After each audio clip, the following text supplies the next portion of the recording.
It's time to talk about Las Vegas with Ira. Each week, Ira David Sternberg talks with the celebrities, entertainers, writers, and personalities who make Las Vegas the most exciting city in the world. And now, here's Ira.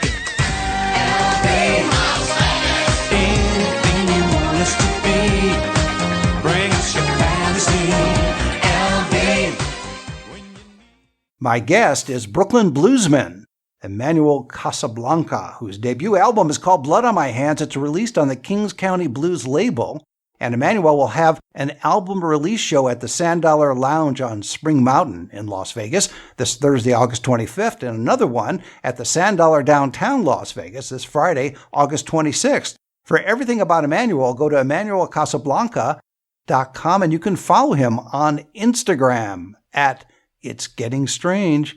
Emanuel, welcome to the show. Hey, thank you, Ira, for having me. Absolutely. You have an interesting backstory, which we're going to get into. So we're going to cover a lot of territory. We're going to talk about your background. We're going to talk about your blues background because you are multi-talented. You play a lot of different instruments. And then talk about your upcoming album launch as well. So let's start out by the fact that we're both Brooklyn guys, okay? Very cool. Where are you from, Ira? Coney Island. So. All right. But left when I was 3, so okay, maybe I'm not there anymore, but that's okay. There's always, when you're born in Brooklyn, it is what it is. Yeah, it is what it is, right? Yeah. So you started studying, as I understand it, at age 4, and your mom encouraged you. She was a music teacher, right? Yes. My mom was a music teacher. She was also a choir director at our church, and she was just very adamant about, I have 3 siblings, 2 older sisters and a younger brother. And one of the things, she pretty much was flexible in regards to letting us do whatever we wanted to do, but we needed to learn to play an instrument. We had to have some sort of musical aspect about some sort of musical recreation going on in our lives. So it was just very important. And at the age of 4 is when she got me a violin and started giving me violin. She had a teacher that she took me to. I took group violin lessons when I was 4. And rumor has it, I don't want to bring up anything that's untrue, but rumor has it, you were not thrilled with the violin and something happened to the violin because you obviously went on to bigger, and I won't say better necessarily instruments because violinists will get upset with me, but you went on to other instruments. Yeah, I at that time I was 4. I just wanted to go outside and play, I remember. And so I remember having to be inside, and she made me practice for an hour a day. And I really hated that hour. Again, at 4, my attention span is extremely short. So are you okay for the next half hour? I'm fine for the next half hour. Right. At that time, though, that hour felt like days. So I remember just being in there one day, and I figured, hey, if I break the bow and I can't play it, then I don't ever have to take violin again. Right. It didn't occur to me that you can just buy a new bow. So you were half right. Your idea for the destruction of the instrument was... I do remember breaking the bow. Yeah, I do remember breaking the bow, and of course my mother knew I did it intentionally, and it bought me some time. But she didn't want to force me to do anything specifically that I didn't want to do. So she did. From there I actually ended up playing the trumpet and then the trombone and a couple other instruments. The irony of all of it is like the violin is probably my favorite instrument right now. And I'm decent at it, but I was years later after breaking that bow, I started teaching myself as my mother, I kind of wish that I had paid attention during those classes. And actually I took it for granted back then, but again, it is my very favorite instrument right now. I love to listen to a lot of avant-garde music, like Jan Tiersen, Max Richter, and a lot of those guys. And it's very unfortunate because I'm not as good as I probably could have been. Did your mother bring it up occasionally as you grew up about the issue? No. She never actually rubbed it in my face. And as a mother, I feel like she felt her job was to introduce me to these things, and I would either go for them or I wouldn't. And sometimes I get that. Sometimes children, and I don't know, I don't have kids right now that I'm aware of, at least. Did she rub? She didn't rub it in your face, but she rubbed resin in your face, right? For the bow, right? Yeah. Yeah. No, I think that. her job was to introduce me to those instruments or to introduce me to things. And from there, once a child hits a certain age, they're going to go their own direction. But forcing me to do it wasn't something, I guess she felt, hey, he broke the violin. He doesn't want to do it. She wants me to have some sort of musical capacity in my life. So she's introducing me to other instruments and things of that nature. But again, it was never a forced thing. If I kind of I did it for a certain period of time. If I didn't like it, move on. No, understood. I was debating because when I mentioned earlier you were multi-talented, I was debating whether to have you on to promote your album and your appearance in Las Vegas or to have you on for financial advice. So I had that choice because you graduated from Morehouse College with a business degree and you actually were on Wall Street for a while and you realized at some point that, I'd rather kind of go back to music instead of looking at ledgers. Sure. Absolutely. I was Morehouse. When I went into Morehouse, the popular major there, the business school, Morehouse has been known over the last few decades for the business school. A lot of big banks, a lot of financial institutions invest in Morehouse College. So if you go to Morehouse School of Business, chances are, probably 9 out of 10 people who came to our college, we had interviews on campus. So when you graduated, you had a job waiting for you. I know a lot of kids at a lot of schools are maybe not be as fortunate, but like at Morehouse, I was definitely fortunate enough to, we were interviewing every week with different companies for 6-figure jobs, so some very large financial institutions. And so a lot of them would come on campus, they'd interview you. And it was kind of Morehouse was known for Morehouse School of Business. So when I went into Morehouse, because it seemed popular, I just knew I wanted to make a lot of money. At the time, it didn't occur to me about happiness and all that other stuff. But I interviewed with a couple of companies, had a few offers when I graduated, took a job, and I stayed for a year, for the term of a year, until I got my end of the year bonus. If I didn't stay, I would have had to pay back my signing bonus or what have you. But stayed till the end of that term, and then I said goodbye, guys. Like that very first year, it just wasn't for me. Like that. But you were strategically thinking about it because you waited till the end of the year. You didn't just up and quit. Yeah. I knew I didn't want to pay back that signing bonus. Yes, that was financially responsible. Yeah. I already, like I just wanted to, look, let me do my job, stay for the term of the year. The very day my contract was up was the day that I left. I think you should have changed the name of your album from Blood on My Hands to Money on My Hands. See, it'll reflect your past. That would have probably been all right. I mean, that was just a small. I worked in a few industries from that time to the time I started doing music professionally. So there was there were a lot of that to me, that's just a page in a chapter of my life. When did you make the decision to commit to full-time music making? I was actually on vacation. I had a job. This is like mid-20s, had a job, went on vacation. I remember I was in Puerto Rico, and I just felt like this very, like, I don't know, it was like an anvil. It was a deep heaviness that I felt like on me. And I felt like I'd stayed longer. I got comfortable at this job. It was a job that paid well. But of course, I didn't love it. I didn't, and it was kind of, I had going back and forth in my mind, like, do I stick with something I don't like for the money, or do I move on to something I do like? And, a lot of people say, it's, life is about taking risks, especially when you're seeking some sort of success.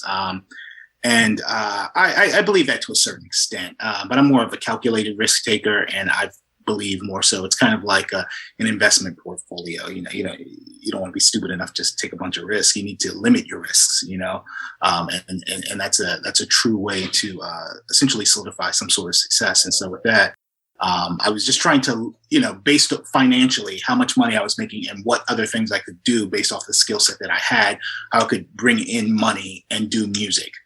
And also, how many shows do I need to play a week to pay my bills. If a gig if I'm getting $150 a night to put in my pocket, or let's say it like this, if a venue's paying me like $400 or $500, I got a 3-piece band, a bassist and a drummer.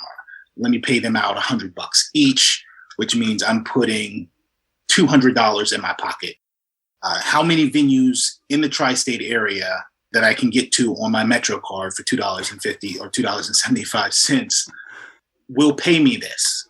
Because you got to factor in that travel cost as well. If it's a venue in Central Connecticut or something like that, now I got to get in the car and it's going to cost me gas money. It's going to cost me a rental fee, et cetera. So kind of using, I guess that, it's funny because when it comes to the finance, these are all the things that I was learning in school and things that I was learning, whatever, on how to manage those funds.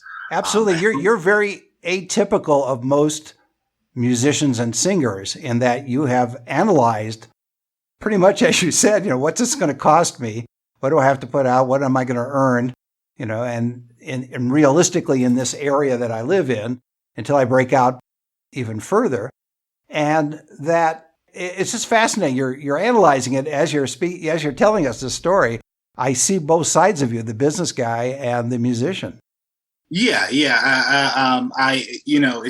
It's something that I've had to implement in it because I wasn't, again, I know, trust me, I got a lot of friends I got a friend of mine, she's starring in the new Black Panther movie. She got a big break in the new Marvel Black Panther, the Black Panther 2 or whatever. And I remember, she was taking many risks. She asked me for,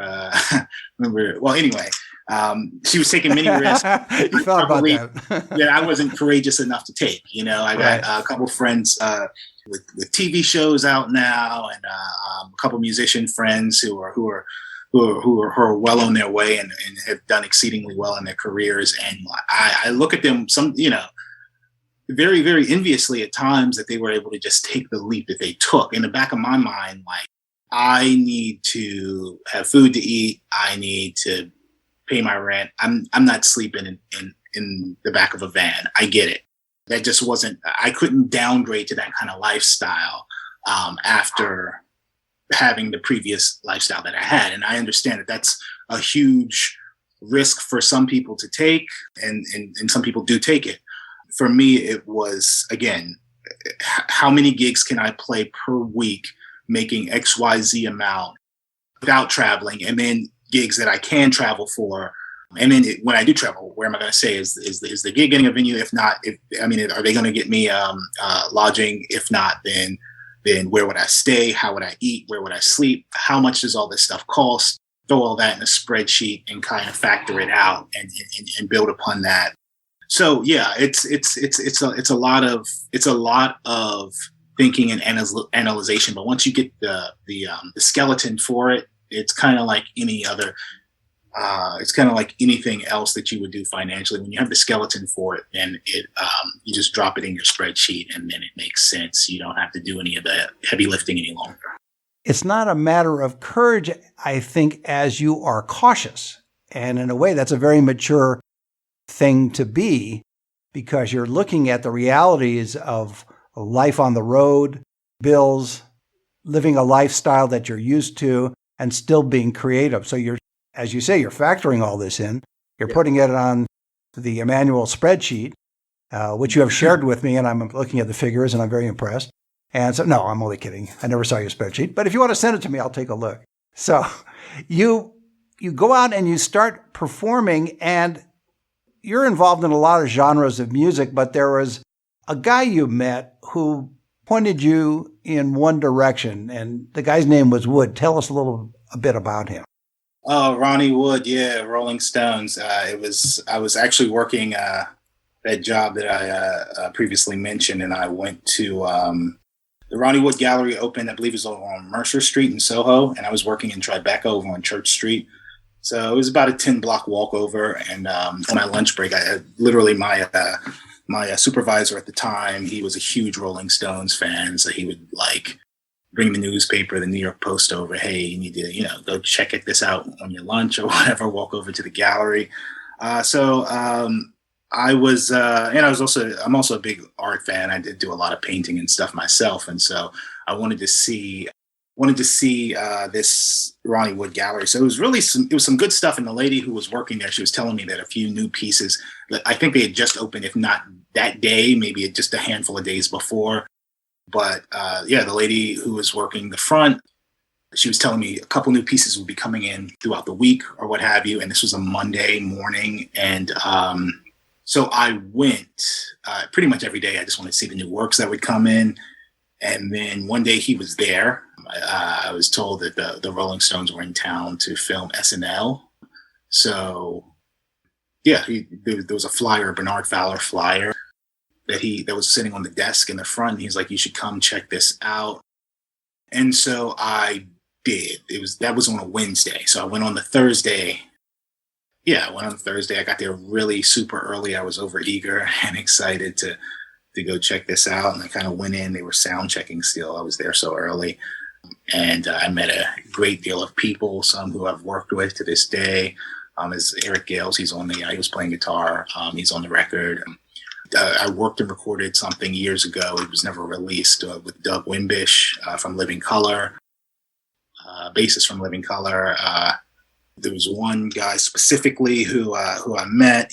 He and I, it's based out of LA, but he played for a lot of East Coast performers. And so whenever he was in town, occasionally we would get together and jam. And then he had just mentioned one time he asked me if I wanted to do one gig. And that was kind of like, all right, he kind of was the ripple effect to me, playing with a good number of people and really starting to get out there. One other guy I want to mention, then I want to talk about your album, and that is the gentleman who you met sitting on the stoop in Brooklyn. Oh, yeah, Wood. Something like this. The other Wood. That's the Wood I originally referenced. Oh, Wood. My apologies. That's okay. Wood. Yeah, this was, so when I first started, so I pretty much taught myself like a bunch of chords and stuff on the guitar and just wanted to do like some singer-songwriter acoustic stuff just for enjoyment. I had no real ambitions of becoming a professional musician when I picked up the guitar. Yeah, I was in Bed-Stuy and I was walking down Classen Avenue and there's a guy, older carpenter. He used to sit out on his stoop playing the guitar. He had his electric guitar and his amp would be in the hallway of his building and he'd plug it up and just blast it really loud and just play blues all the time. And I didn't care what genre of music was going on. I just wanted to play the guitar and be good at it. So I asked him if he could, teach me some stuff or whatever. He's just like, come by here. I'm out here every day playing. So I went by and played with him. And yeah, he just started. I did that every day for almost a year. And he was just opening my mind to so many things. But that's happened numerous times. And it's great, Socrates says a wise man knows he knows nothing, and from that I've always translated as that is just being a student to whatever, always be a student to your craft. And from that, I've always just tried to be open. And there's multiple people. Wood was probably the very first person who kind of like opened my mind to different things on the guitar, different paths to take, different ways to approach certain things, solos, etc. But then I've met numerous people also over the years who have just with a word or just with the style of playing, Big Ed Sullivan was one of those guys from the Monday night blues jam at the Red Lion in the West Village. I used to go when they had that. And Big Ed, he was one of those guys. I remember the first time I saw them open up that blues jam and this guy was doing so many crazy things on the guitar that were so simple, but I never thought about them. And just by like watching him and talking to him, yeah, it just blew my mind. Kind of took me to another layer. Like it just completely changed my approach to, playing a riff or playing a solo or what have you. Well, now you've got your first full-length album, Blood on My Hands, and I'm going to play the title track in a minute, but give us a sense of, it's not a concept album, even though there's a lot of blood in it. But so just tell us a little bit about the album. Then we'll play the title track and then come back. Yeah. So I mentioned this to a reporter before. That there are a lot of. This is a blues rock record, and a lot of the songs you can hear different influences: Chicago blues, Detroit blues, just contemporary blues rock or what have you. But there's also some rock and roll on here, and the album kind of starts that way. And I did that intentionally. I knew it would be off-putting for some people. But my reason for doing that, because if you listen, I would say not 8.5, 9 out of 10 songs are just basic 1-4-5 blues or what have you. But there are a few tracks on there that are more rock and roll or Americana, and I started it out that way because I didn't want to get put in a box immediately, and I find that a lot with, once, especially the blues world is very much so a boys' club. And I love the blues world very much. That's my genre of choice. But as you mentioned before, there are various genres of music that I played, and I really wanted to get that out because I have a strong and very long catalog of music. Again, most of those songs are blues songs, and I could have just made this one very long blues record. But there's people who are gonna love it, and there's people who aren't, and or people who are just gonna be put off. So it is what it is. If you love it, you love it. If you don't, at this stage, it's already recorded. So exactly. Well, let's hear the title track.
And that was Blood on My Hands, a title track from the full-length album.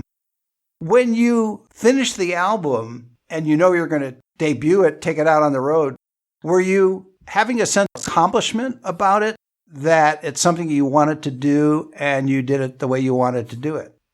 Very much so, because I know a former label that I was with, I released an EP. So here's a very interesting thing. Most of these songs, how many songs are on the record? 16. So about 10 or 11 of these songs are very new. The other 4, 5, 6 are like, I wrote those like in 2014, 2015. And I didn't have a place for them yet. And respectfully, they all weren't as developed as they are now. But I sent like rough recordings to the previous label because I was planning on releasing my debut LP with that label. But the head of the label is just like, this isn't our sound. This isn't what we want. And so, look, I get it. This day in the industry, labels are very genre specific. And so I was, it's cool. But at the end of the day, it's me, and I wanted to release a piece of me. And so, yes, there was definitely a sense of accomplishment in being able to record what I wanted to record, how I wanted to record it, and release it how I'd like to release it. Before I let you go, what do you see as your future in the Blues Boys Club?